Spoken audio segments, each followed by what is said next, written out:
Hi, Karl, Gude here. We're going to look at how to solve really tough problems and what a really tough problem is. But first, let's just look at what a problem is. Well, problems are defined in the dictionary as a matter or situation regarded as unwelcome or harmful and needing to be dealt with and overcome. Wow, give me some of that. I mean, really, nobody wants to tackle problems. They're conflict. Nobody likes conflict. They make you afraid. They're confrontational sometimes. They're all sorts of things that we don't like about problem solving. They make us fear failure, losing our jobs. Name it. There's nothing good about a problem that I've been able to identify. But what are we talking about when we talk about creative problem solving? Well, we're talking about a system for solving complex problems that require a creative solution. Now, complex is a term that basically means that there are just no simple and obvious solutions. Traditional thinking has not worked to solve them in any way, and so it's a method for brainstorming new and unique ideas that are going to come out of left field, like whoa, there's no obvious answer. What to eat for dinner, for example, is not a complex problem. And so if the President of the United States was coming over to your tenement building for dinner and there were security issues and numbers of people issues and dietary issues and all of your friends wanted to meet the President issues and, yes, it could become a very complex problem that having dinner. So, but on a normal basis, no, that's not the kind of problem we're talking about. Neither is like how to schedule your gym, or maybe how to reallocate resources in your department to be more effective. That could be complex. A complex problem is like how to save Detroit. That is a very big problem and probably would need to be broken down into smaller problems, more manageable problems, depending on the number of personnel you have and the resources you have. So is saving your company. Maybe, things are just not working. And I'm going to give you an example of that later about toothpaste. But yeah, so saving your company is. But keep in mind again that these don't have to be all huge problems. It could be something very small, but really hard to solve. And that's where this creative brainstorming, problem solving comes in.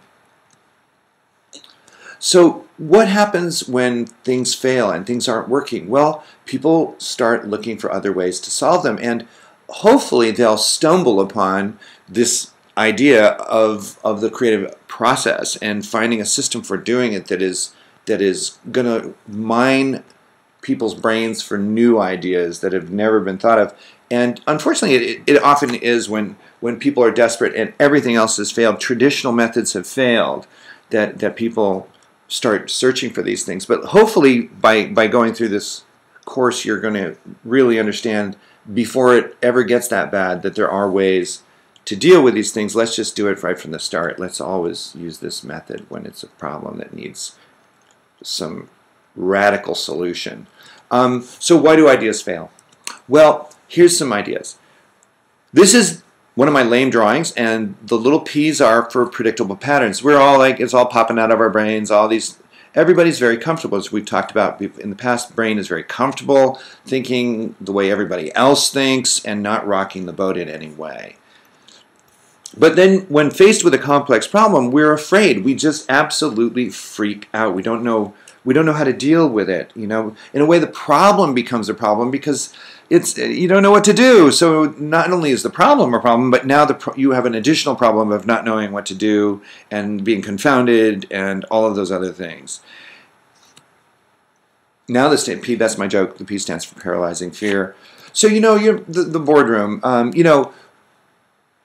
When most companies don't have a creative environment for brainstorming solutions. They have this traditional kind of sterile boardroom where it's just a great place to be really afraid. You walk into this boardroom and you look around and you see a pad of paper with a drawing pad, and a pad of paper with a sharpened pencil and a bottle of water, pad of paper, sharpened pencil, bottle of water, at every station, and you're looking around at all the oak and all this junk in there, and it just says, don't screw up. You know, be good. We are expecting right answers from you. We are expecting you to have answers.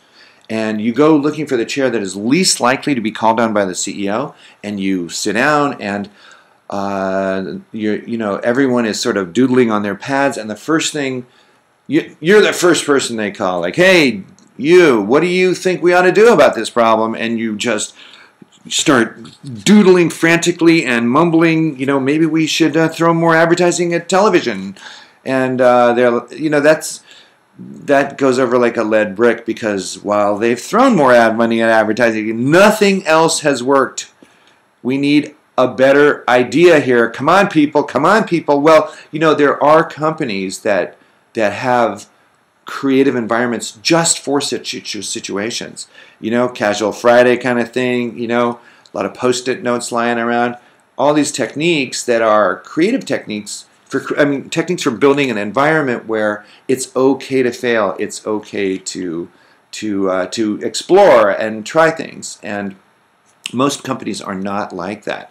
On the contrary, everybody wants to sort of please the boss. And by not standing out, by not rocking the boat, you're blending in. You're not the target. Hey, I'm one of you. I'm just like you. I'm wearing the suit, or I'm male or female. It's way we feel comfortable in our jobs. But when a personal story, when I went to New York City, I started off as a really lowly artist in a little studio. I was mostly a messenger boy delivering packages. I had no training in art, but I really wanted to be an artist. And one of the thing that made me an artist were my ideas. All things being equal, lots of people had my skill, but I was willing to speak up and to put myself on the line, and basically risk failure and risk making a fool of myself, which I did a lot, by the way, and I'm still fine. It's not that I had a thick skin. I don't believe anybody has a thick skin. So if anybody ever says to you, "Oh, you got to have a thick skin," don't believe it. The most professional people I knew were devastated by criticism. But you just have to realize that that's all part of a process. But I believe it was my ideas, my willingness to speak up, that added value to my being an artist, a commercial artist, and not a painter, but a commercial artist, and that led to me being the director of graphics at Newsweek magazine for 10 years, making 500 issues in the magazine. So, I'm pure proof positive that being willing to share ideas, as crazy as they may be, and going against traditional thought patterns and what everybody else is saying in the room, is a way to get a real positive feedback from your company. But most people think that, people think they're thinking when all they're doing is just rearranging patterns in their brain. They're just sort of moving ideas around and shuffling it around. Maybe if we put this in front of this, it'll work. It won't. So what will work with traditional thinking is if you put one idea in your head that's traditional and put it with something else completely unrelated and like crazy in your head. So you have these two ideas in your head mixing at once that do not go together, like the Scorpion and the Post Office project. And that's when, I say when there's discomfort in the brain or discomfort in the room, creativity is present. Remember that. If people are snickering or laughing or feeling weird about something, an idea or a thought, like what, and they're shocked, you know what? You're onto something. It may not be the solution, but it may lead to one. So don't be a person who just rearranges everybody else's ideas. Like, hey, we could take your, unless they really don't go together. Like the toothpaste example is simple. There was a toothpaste company that was losing money to the competition like crazy, and they had to think of some way to make more money, And, when I asked my classes this question, like, what do you think they did? You get all the traditional answers, traditional thinking. They raised prices. They threw more money at television advertising. They offered coupons. All the crap that had been. You don't think all that had already been tried? Of course that had been tried. It always worked before. Well, it's not working now. There was a need for some drastic measures. And one of the things that you can use in the creative brainstorming process is, one of the things we've talked about is forced association. Now, I think that the solution for this that they came up with, and they came up with a doozy, man. They kicked the competition's butt. And I think, I don't know the facts here, but I can imagine that it might have come around because of what's called word association. It's a form of forced association, but it's taking a word and then applying it to a problem. So if maybe taking one word and then mining it for all the words that you can think of that might be related to that word, just to get a bunch of words. It's a way of just thinking of words. So let's say somebody says, what can you mine from the word street? Well, a street makes me think of cars and sidewalks and manhole covers and storefronts and stoplights and all sorts of things. You can come up with a list of 20, 25 words in a second. So then you start trying to apply the problem of, like, let's say a car and toothpaste. Is there anything a car and toothpaste might work? No. How about a phone pole? Believe it or not, there are ways to do this. So I use the example of a train that was, the customers weren't happy with their train service, and someone mentioned the idea of a cafeteria in a school as a way to try to stimulate a little conversation, and out of that came the concept for really good dining on these trains. And so one of the words that involves the word street did solve the problem with this toothpaste company, and I'll tell you that in a minute.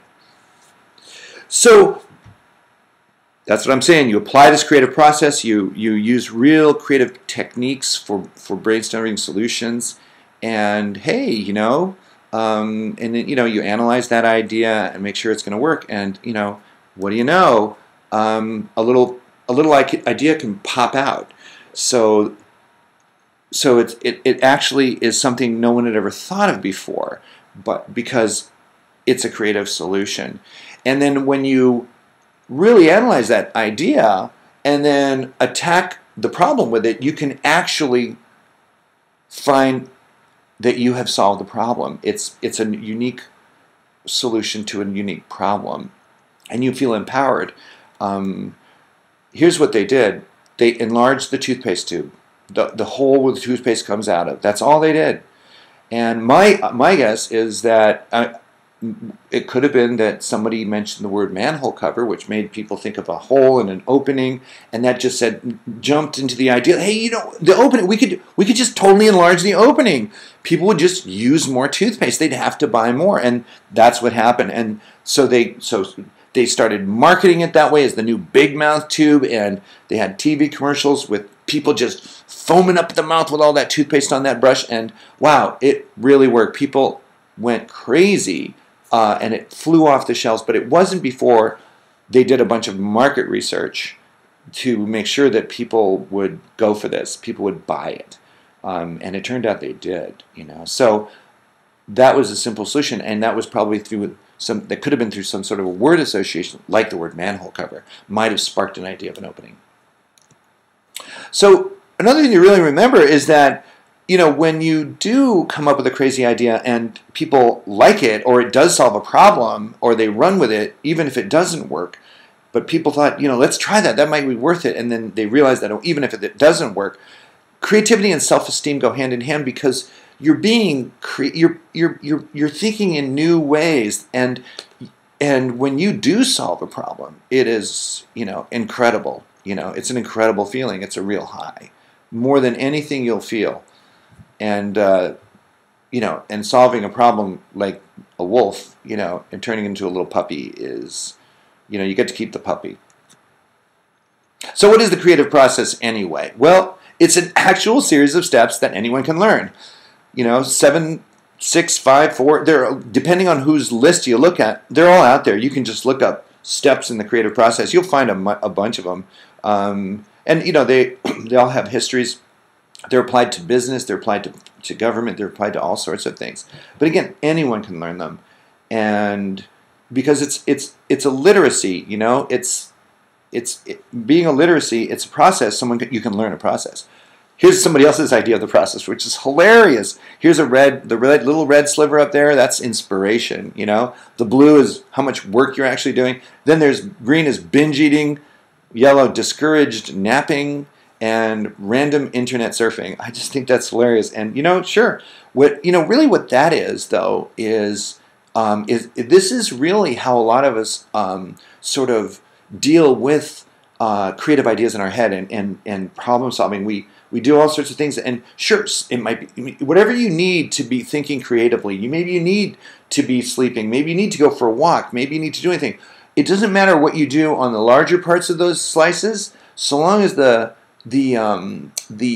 red and blue ones are great ideas. In the end, they don't have to be big.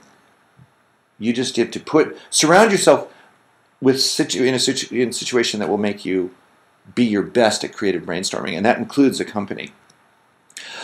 So we're all different, and so this creative process, how can it work for everyone if we're all different? Well, there is something for all of us, because each step along the process is a different way. It requires a different way of thinking, a different ability, a different skill. And it's linear.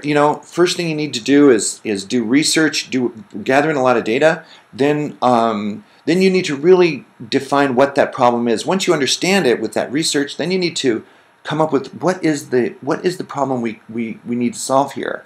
Idea generation, that comes next. Now that we know the problem, how can we fix that? What are some great ideas? And that's called brainstorming. And there are techniques, lots of techniques for coming up with and sparking your brain to think of new ideas. Then once you've come up with an idea, there's the critical analysis. What won't work about the idea we've chosen? What are the stumbling blocks? Do we need to do market research? Can we afford it? All that kind of stuff. Once you've decided that, hey, we can actually do this, and it looks like it'll work. Now, how do you implement it? And that's that dude with the duct tape and the baling wire in the back pocket engineering type who can fix anything, make anything happen. They're all very different kinds of people, and people test very differently on these different. I tested very high on idea generation. I was pretty good on implementation. The research I was not as strong on. I came out weak on that, which really kind of surprised me, and I was good to know that. I actually took a test on this. So this is why everyone can be involved in the creative process. So all this crap about, like, I'm not creative, I'm just going to be a little soldier the rest of my freaking life in my job. You know what? That's bullshit, because you can fit into any one of these parts. There's the left brain people. We've already established that we're different. That we've got left brain people, right brain people. We've got 9 different intelligences, 10 or 11 if you add mine. And we are all a different mix of those kinds of intelligences on some way. We're all very complex individuals. And, so remember, you are capable of contributing in a big way to creative problem solving in a company or in your life. You just need the right people to be with, or to know what you lack and go for it. Or if you need to do this alone, this is completely scalable, so you can completely do this by yourself. You can do research, you can think about what the problem is and really analyze it, and we're going to talk about that in the next lecture, and so on. So just think about that. So yeah, that's me. I was being funny. Okay, so what are the traits that creative people have that we can learn from? These are from Professor David Perkins at Harvard. What are some things creative people do? Well, they embrace chaos. This is a Frank Frazetta painting of Conan, diving into an army full of Picts. Those bad guys are called Picts. I don't know why. But anyway, they embrace chaos. It's not that they love to be, in trouble all the time. Nobody loves problems, as I said, but they have a high tolerance for complexity and disorganization. In a way, they kind of love this challenge of struggling through chaos toward a resolution. And, you don't have to love it, but you have to be aware that you cannot turn and run from the chaos that's going on around you. That problem can only be solved by turning around and facing it and actually taking some sort of action. they tend to really love the idea of tackling these problems. Some of them are actually energized by it, like scientists are. Certainly Sherlock Holmes here, he's completely mesmerized by it and joyful of the complexity of a problem that he has to solve. That's the way his brain works, or at least in the books. But scientists, their brains work like that in real life. And the reason that scientists like it is they like to they like to come up with really good questions, because questions lead to discoveries and creative solutions. And so, a scientist looks at the world and wonders about something and tries to imagine what's causing that, and then they ask a question about it, and then they go and try and solve it. Remember, a problem doesn't have to be in your face to need to solve. You can decide that there's something you think needs solving and just go after it. And scientists do that all the time. But you have to really see it as a challenge, be competitive in a way, or, it's like a game for you, not something that they're going to happen in your life anyway. You might as well look at them that way. There's this thing, this mental mobility. They have the ability to see problems from different perspectives. And, we've talked about that already under the topic of challenging assumptions. And what do I mean by seeing things from different perspectives? Well, in a way, it's kind of like, instead of thinking how to prevent this problem, look at it from the other side. How can I cause this problem? And really just forget about preventing it. Just how can I cause this? What are ways we can cause this to happen? Well, by doing that, you start to understand how you might be able to solve it. Another way, here's another one is, how do I achieve these results? Well, I'm not quite sure I can achieve those results, but how can I achieve the opposite effect? Instead of succeeding, how can I fail? And you list all the ways you can fail, and wow, that starts giving you some clues about how you can, so those are called, seeing things from different perspectives. And there's also, that challenging assumptions thing. If everybody's always thought this way, the words, well, we've always done it this way, are death to problem solving, complex problem solving. If you've always done that way and it's not working, it's time to think of something else. And so you need to challenge all of the assumptions. And that's not often easy to do, especially when no one else wants you to do this. But again, it's something you have to choose to do. You have to allow this in order to break these patterns of thought. You have to make a decision to do that. This isn't just necessarily a trait that people have. It's a decision and a choice, and most of us choose the opposite. We just like seeing things the way they are. That is going to be death to your creative future. Willingness to embrace failure. Edison here said that, well, I didn't fail 1,000 times to make a light bulb. I now know 1,000 ways not to make a light bulb. And so you realize that failure is this wonderful part of the process where, hey, look, let's try this. Oh, that didn't work. So then you head in this direction, and then you keep going forward. And so long as you're moving forward, so long as you're falling forward, as they say, in your failures, and not too often backwards, where you're by failing, you're learning what not to do. So people who see failure as this death to their careers and this horrible thing. And if you work in a culture of a company where they completely condemn failure, and you are going to be fired, you feel like you're going to be fired at any moment, you probably want to think about changing companies, because those are unhealthy companies to work for. Stress can cause really harmful things to your body. I'm serious. You should really rethink and try to work for a company that understands that exploration and trying new things, and they're not working, and then maybe this one works. It's all good. It's all good, and there are people out there that really believe that. I certainly would be one if I had a company. Another thing that they do is they seek out criticism. Clearly, this little girl doesn't. It's like you've got to ask people what they think of your idea. A lot of people just say, "Oh, I'm going to just do this," and a a lot of you are doing projects for this class, and you're doing things outside of class. You're trying to do things, and it probably might be a good idea to ask your roommate, hey, what do you think of this drawing? What do you think of this opening sentence? Ask people and get used to the idea of getting the truth out of people. Tell them to be truthful. And don't see it as a judgment of you and your project.